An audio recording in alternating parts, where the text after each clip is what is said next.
এই যে যাত্রা ধরে পারে কাউন্টার লোক তো গাড়ি লগা যে গাড়ি লগা আছে কাউন্টার লোক নাবি আরে কাউন্টার টিকিট কাটতে গাড়ি লগা হেলমেট ছাড়া আবার ধরবে নি আমার কাউন্টার কই হেলমেট ছাড়া আবার ধরা খাবো নাকি ভাই ভাই হেলমেট ছাড়া আবার ধরা খাবো নাকি না না অনেক ইয়া না পাশে বাবা চাপা দেন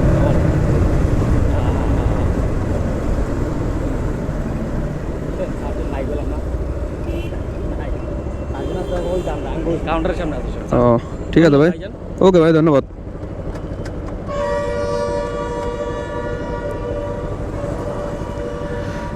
তো সেই ভাই আমার কাছ থেকে লিভ নিল দিলাম কেয়ার করো যদি ভাবে লিভ নেওয়া ঠিক না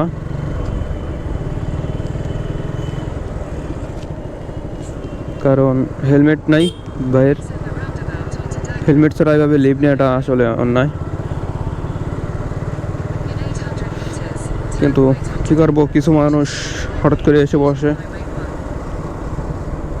আর ঢাকা শহরে এইসব মানুষ খুব রিস্ক আননোন পার্সনদের গাড়িতে উঠানো মানে একটা বিপদ উঠানো কারণ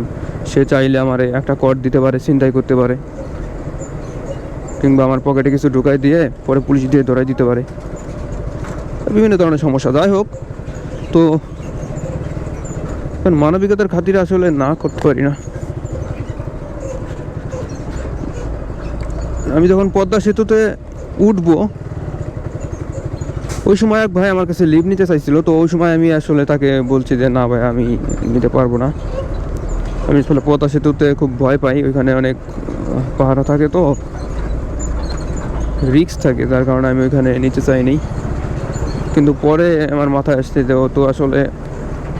ট্রাফিকে কর্মরত পদ্মা সেতুর নিরাপত্তা প্রহরী আর কি আসলে তার ওই ট্রাফিকের ড্রেস পরা ছিল ওটা আমার আসলে মাথায় আসেনি হঠাৎ করে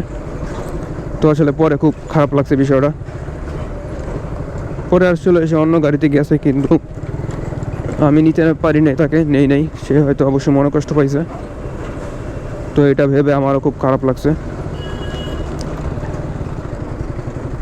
এখন আমি যাইতেছি একটা গুরুত্বপূর্ণ কাজে সো এমন সময় আসলে রিস্ক নিতে চাইনি যার কারণে প্রথমে তাকে না করে দিছি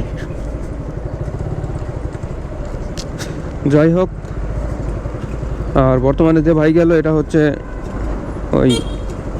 বাস স্টাফের লোক